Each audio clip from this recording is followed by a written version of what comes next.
Story 1. The Tragic Story of the Donner Party. In the spring of 1846, a group of American pioneers known as the Donner Party set out from Illinois to California, seeking a new life in the West. Comprised of 87 men, women, and children, the group faced numerous challenges along the way, but none as dire as what awaited them in the Sierra Nevada mountains. In October 1846, the Donner Party was delayed by heavy snowfall near Truckee Lake, now Donner Lake. The snow was relentless, and the group found themselves trapped with dwindling supplies. As the days turned into weeks, the situation became increasingly desperate. The party built makeshift cabins and tried to survive on meager rations, but hunger and the harsh winter conditions took their toll.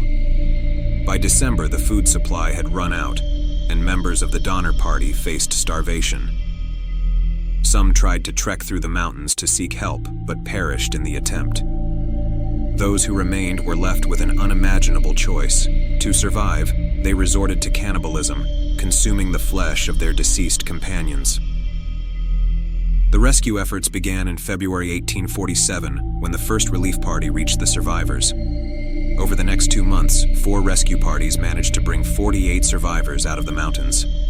The rescuers found scenes of horror, emaciated people, makeshift shelters, and evidence of cannibalism. The tragic story of the Donner Party became a somber reminder of the perilous journey faced by pioneers and the extreme measures humans might take when pushed to the brink of survival. It remains one of the darkest chapters in American frontier history, a tale of endurance, desperation, and the harrowing costs of manifest destiny. Story 2. The infamous case of Ted Bundy.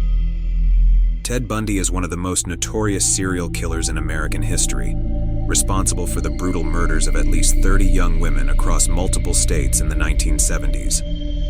His story is a chilling account of charm, manipulation, and unspeakable violence. Bundy was a charismatic and handsome man, traits he used to his advantage. He often lured his victims by pretending to be injured or impersonating an authority figure, gaining their trust before abducting them. His killing spree began in 1974 and spanned across Washington, Oregon, Utah, Colorado, and Florida. Bundy's methods were horrifying. He would sexually assault his victims before bludgeoning them to death, and he often revisited the corpses to commit further acts of necrophilia. His ability to evade capture for so long was due in part to his meticulous planning and his knack for escaping custody. In 1975, Bundy was arrested for the first time in Utah for attempted kidnapping. While in custody, he managed to escape twice, continuing his killing spree even while being a wanted fugitive. His final rampage occurred in Florida in 1978, where he murdered 2 sorority sisters and a 12-year-old girl within a few weeks. Bundy was eventually recaptured and sentenced to death. During his trial, he acted as his own attorney, showcasing his cunning and manipulative personality. The trial was highly publicized, drawing national attention and turning Bundy into a macabre celebrity. Despite his confessions and overwhelming evidence, he maintained an eerie calm and even received marriage proposals from admirers. On January 24, 1989, Ted Bundy was executed in the electric chair at Florida State Prison.